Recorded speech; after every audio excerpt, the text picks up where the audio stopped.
अगर आपकी गेहूं की फसल 70 से 90 दिन की हो चुकी है और इस समय आपने गलत खाद दे दी, तो दाना देखने में तो ठीक लगेगा, लेकिन वजन में आपको पूरा धोखा मिलेगा। क्योंकि 70 से 90 दिन की गेहूं में किसान सबसे बड़ी गलती यही करता है। वो अभी भी नाइट्रोजन के पीछे भागता रहता है। पत्ता और ज्यादा हरा चाहिए, फसल और ज्यादा चमकदार चाहिए। लेकिन सच्चाई ये है कि गोब अवस्था में पौधों को नाइट्रोजन नहीं बल्कि दाने भरने की सबसे ज्यादा जरूरत होती है। इस समय पौधा नई पत्ती बनाने से ज्यादा दाने में खाना भरने पर ध्यान देता है। और दाने में सही तरीके से खाना भरने के लिए दो पोषक तत्व सबसे ज्यादा जरूरी होते हैं। पहला है पोटाश और दूसरा है सल्फर। पोटाश का काम पत्तों में बना खाना दाने तक पहुंचाना होता है। मतलब पोटाश दाने तक खाना पहुंचाने वाला रास्ता साफ करता है। ये खाने की ढुलाई को तेज करता है। अगर पोटाश की कमी हो जाए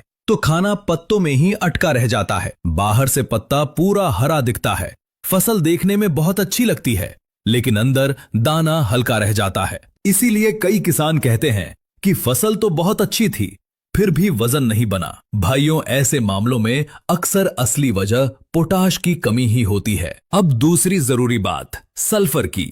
सल्फर दाने के अंदर प्रोटीन बनाने में सबसे अहम भूमिका निभाता है और नाइट्रोजन को सही तरीके से काम में लाने में मदद करता है। अगर सल्फर कम हो तो खेत में नाइट्रोजन होने के बाद भी दाना कमजोर रह जाता है। सल्फर की कमी में दाना देखने में बड़ा तो लगता है, लेकिन अंदर से खोखला होता है और यही कारण है कि कटाई के समय वजन कम निकलता है। तो भाइयों, पोटाश और सल्फर एक दूसरे के बिना पूरा काम नहीं करते। पोटाश दाने तक खाना पहुंचाता है और सल्फर उस खाने से दाने को मजबूत बनाता है। अगर दोनों में से कोई एक भी कमी में है तो दाना कभी भारी नहीं बन सकता। इसलिए गोब अवस्था में अकेली नाइट्रोजन बिल्कुल काम की नहीं है। इस समय संतुलित पोषण ही सबसे बड़ा मंत्र है। भाइयों, अब आखिरी बात ध्यान से सुनिए। गोब अवस्था में खाद का मतलब पौधे को दौड़ाना नहीं होता, बल्कि दाने को भरना होता है। अगर आपने इस समय पोटाश और सल्फर का सही संतुलन समझ लिया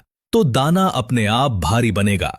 लेकिन अगर इस समय भी आप सिर्फ हरी भरी फसल देखकर खुश हो गए तो मंडी में वजन आपको खुश नहीं करेगा। यही है गोब अवस्था का छुपा हुआ पोषण विज्ञान, जिसे समझ लिया तो पैदावार भी बढ़ेगी और तौल भी शानदार बनेगी। भाई, ये टाइम है यील्ड लॉक करने का।